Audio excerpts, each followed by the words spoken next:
Shalom saudaraku yang dikasihi Tuhan, hari baru, semangat baru.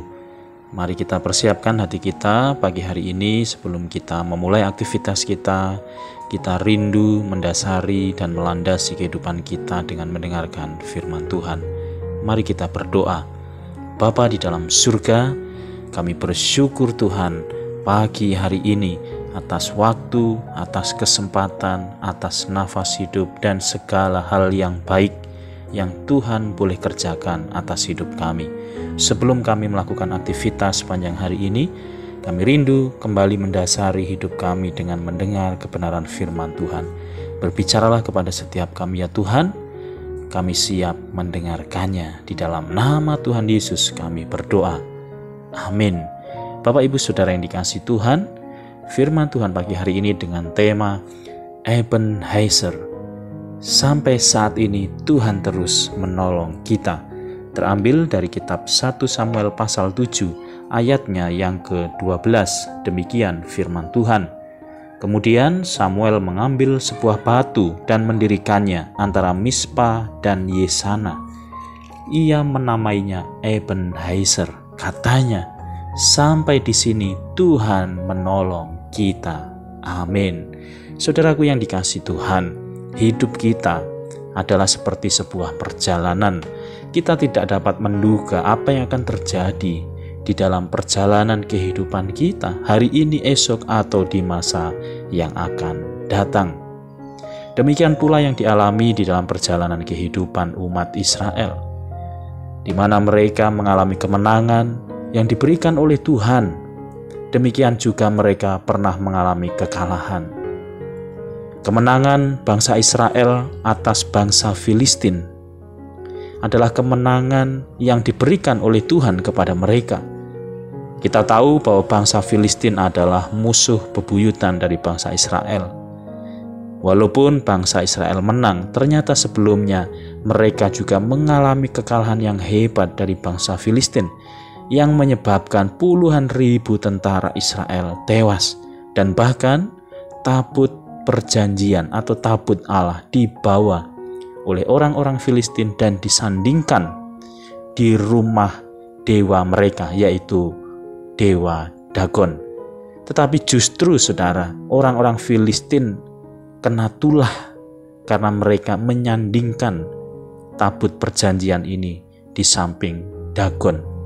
Dan pada akhirnya mereka mengembalikan lagi tabut perjanjian itu kepada orang-orang Israel.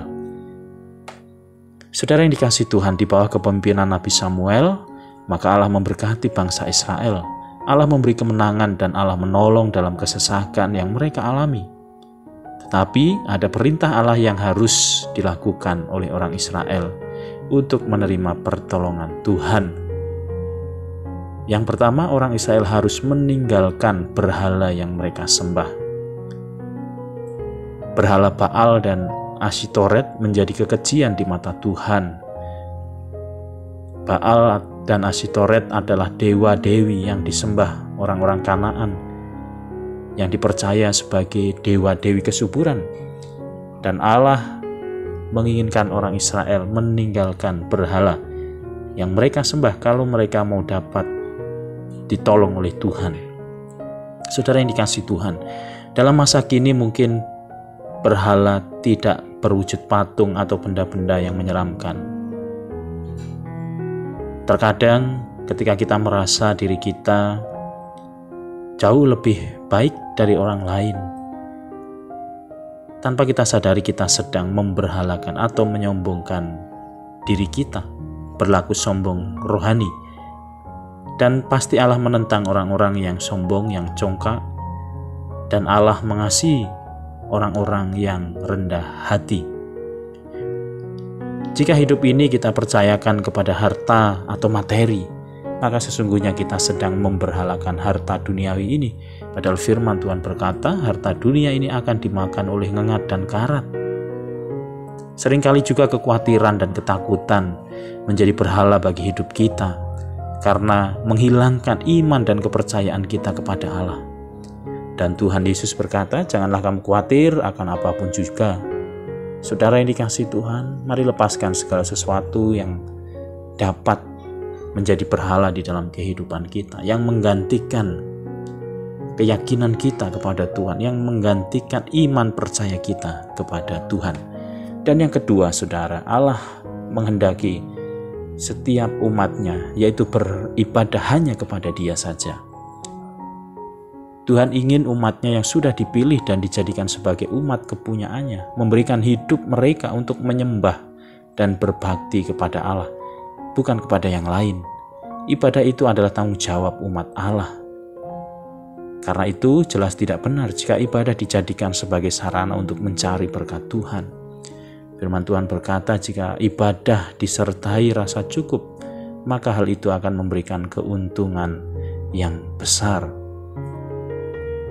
Badai COVID-19 menjadikan kita memiliki banyak alternatif untuk kita dapat beribadah, khususnya lewat online.